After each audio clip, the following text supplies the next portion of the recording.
So we all know that life isn't all about money, but it would be pretty nice to be a millionaire. So what we're going to do today in this video is break down some of the habits and strategies that people have used before us to build wealth. And what's great about this is that there's about 50 million millionaires in the world, which means that this path has been laid out before us, and we can kind of, in a sense, mimic or copy some of the ideas or the strategies and the ways that people live their lives who are financially successful in an attempt to hopefully find more success financially for ourselves. So today what we're going to do is we're going to dig into some of these different habits, and it turns out that only about 12% of millionaires actually have inherited the majority of their wealth. So this is a really interesting statistic, but what I found from this is that it really is possible for anyone to build wealth over their lifetime. So we're not going to discuss some of the cliche habits such as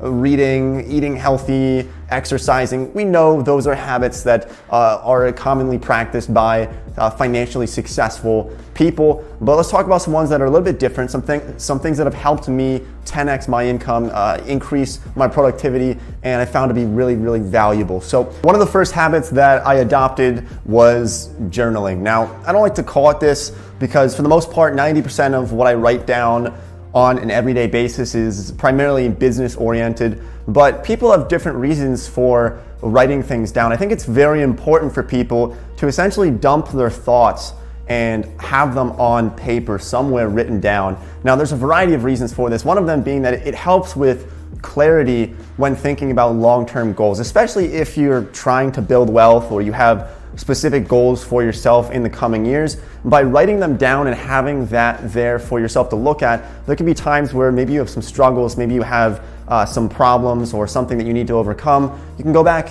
and look at what you wrote, look at what you were thinking last week, last month, 5 years ago, to better understand your direction that you should be or you had planned on going when you were writing things down. Now, this is also great for other things not related to business. I think people who are struggling with depression or struggling with issues in their life, writing it down can, in a sense, be somewhat therapeutic. And I think it can be all around a positive for most people to just write things down, dump your thoughts onto paper. And I go through one of these probably almost every quarter. I just write down a lot of my ideas in them, and it really does help me a lot with everything in my life. And I go back over these after the year and I look at what I wrote down, and sometimes I laugh, sometimes I think, wow, this is great that I've been hitting some of these goals. I've been lacking here, but I'm going to write down more in the future. So the other habit that I think is very important for people to adopt, and I learned this by studying a number of billionaires actually,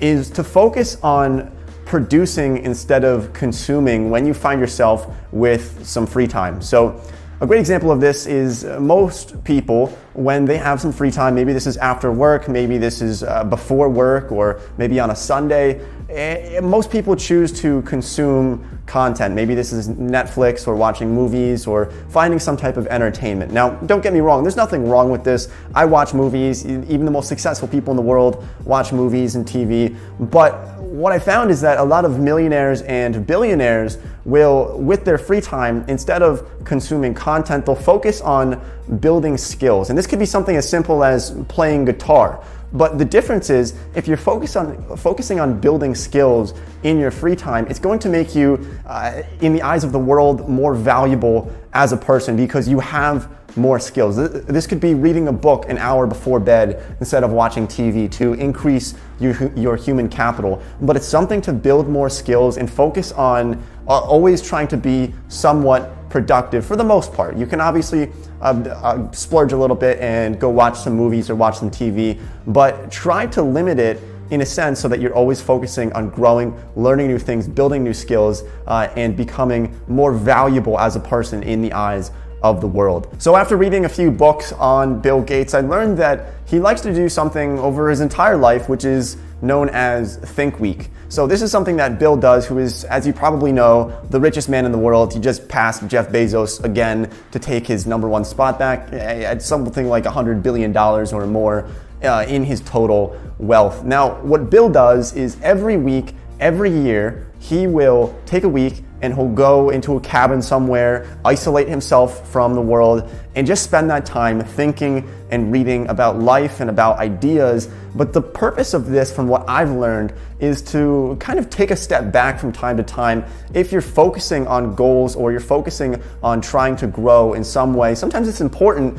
to take your head away from the grindstone and think, am I going in the right direction that I want to be going? And that's why there's some people like, say, Gary Vaynerchuk, who's great for motivation, but sometimes if people are so much focused on just working, they never take a step back and say, where am I actually going here, and how can I strategize and find a better, more efficient way to complete this task? And so I think taking a step back, doing something even such as meditating to really kind of get in a state of mind where you are very clear on what you are doing, I think it's something that really does help. So meditating and taking some time to think. Sometimes I'll go for very long walks, sometimes for hours at a time, to really just clear my brain and to take a step back for myself. Now, the fourth habit here that I think is incredibly important that I didn't actually start implementing until the past few months, and it really has increased my productivity, is by doing something called block scheduling and filling out a calendar religiously. So the point of this is that, look, for years, I would try to balance all these different things and these tasks that I had on an everyday basis without actually writing them down. So what I do now, it's very simple. I just use my phone, I use Google Calendar, and I fill out this calendar. It's absolutely packed with everything that I have to do for that specific day. Now, if you're not running a business and you're just trying to build wealth through maybe the stock market, then I still think that having a calendar, it's just going to help so much. You're gonna forget less parties that you have to go to on a Saturday because you totally blew it off and your mind was going in 5 different directions at the same time. I found that just keeping a calendar, it's so easy. You should really start doing it. I used to do this on a physical calendar that I still hang up on my wall. I don't really fill it out anymore because I'm generally find myself not always in my apartment, so it's easier to do it on my phone and on my computer on an everyday basis. Now, people like Bill Gates and Elon Musk and some of the most successful people in the world literally block out schedules in their day by 5-minute increments. So this is for some serious productivity. Not everybody's going to want to do this, and I don't go to that level of 5-minute increments, but it does certainly create some order in your life. And having some type of routine in your life is going to help. You don't have to schedule out when you're gonna poop and when you're gonna do all these other things, but just having some type of routine of when you're gonna wake up, what time you're going to start working, what time you're gonna work out, what time you're going to take care of certain things, and what times for spending time with family, so that you have this all fixed, so that instead of what most people do is they find themselves kind of running around trying to be productive, but they have all these different things that come up, and they're getting ready to work, and then all of a sudden they have to make dinner, and then they eat dinner, and then they have to clean the dishes, and then they try to get back to work, and then they remember it's trash night, so they have to go take out the trash, and then they start to get back to work, and then they remember they have to call somebody to fix some problem that they have. And then they never actually get to working or focusing on that skill that they're trying to develop or that goal that they're trying to reach. So just keep that in mind. Scheduling everything out is really going to help with productivity all around the board. So the last habit that I want to share with you today is networking. Now, I, for a very long time, disregarded this. I thought, you know what? I don't really need to network with millionaires or people who are very successful from a financial standpoint in order for myself to succeed. But the truth is that you are very much the average of the 5 people that you spend the most amount of time with. And I have said this previously on my channel, but it's so incredibly impactful in my life to know that the people that you associate with closely are going to be the people that you are going to become. So if you are spending time with drug addicts, you might end up being a drug addict yourself. Now, that's not always going to be the case 100% of the time, but the point here is that if you are spending time with people who are successful from a financial standpoint, chances are you're probably going to end up being successful financially as well, because that's going to be something that's going to be discussed very often when you're sitting around the table talking, or even when you go out to, say you go out to some bars somewhere and you're with successful people. They're probably going to be talking about success and kind of hyping each other up, and I found that it actually really does help in a lot of cases to associate with people like that. Now, I tend to try to associate with people who are very much driven towards their goals, rather than people who just maybe inherited money.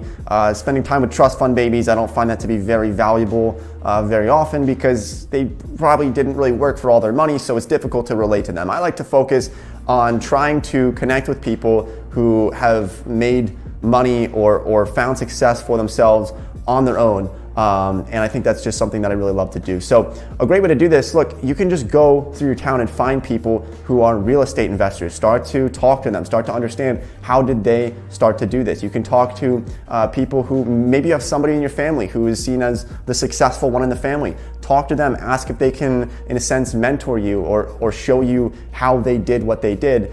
You can even go onto LinkedIn. You can even just DM people on Instagram who are successful to find out what it is that they did and ask them for some tips on what they're doing. Now be careful of this. You don't want to have to go out and like spend money and pay somebody to mentor you. I think that's a bunch of baloney. You don't want to fall into that.